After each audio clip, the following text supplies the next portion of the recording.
Salah. Hej. Velkommen til. Jeg hedder Mikkel, jeg er den fysioterapeut. Hej. Kan jeg bede dig om at sætte dig hen i stolen?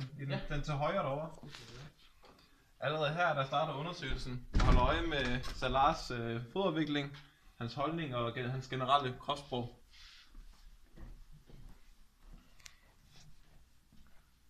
Har du det godt i dag? Det er meget op og ned på sådan løbet af dagen, vi har det. Ja. Men jeg kan se i min journal, at du har været til læge. Ja. Hvad fik du at vide der? Vi fandt frem til, at jeg har PTSD. Ja. Hvordan påvirker det dig i din hverdag? Det er især, hvis jeg bliver bange eller føler mig stresset, så har jeg meget ondt. Og så gør det sådan ondt i brystkassen og skuldre og nakke, og nogle gange så er det som om det sådan stråler ud i hænderne og armen. Ja. Meget ubehageligt. Har du været til andet end læge i forbindelse med det? Jeg har venner og snakket med en psykolog også. Ja. Du sagde, at det strålede ud i armen omkring herfra.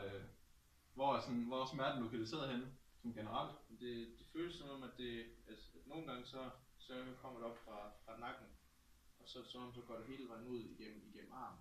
Og så har jeg sådan en lidt, nogle gange så lidt føler jeg stikkende smerte i brystkassen, den her brystregion. Og hvad så når du er i hvile, siger fra 0 til 10, nu eksempelvis, hvor slem er din smerte så? Lige nu der ligger den cirka på 3-4 uger, tror jeg. Okay. Den er der sådan lidt hele tiden, men især hvis jeg bliver stresset op i bange, og når den er værst? så er den op omkring de 8. Okay.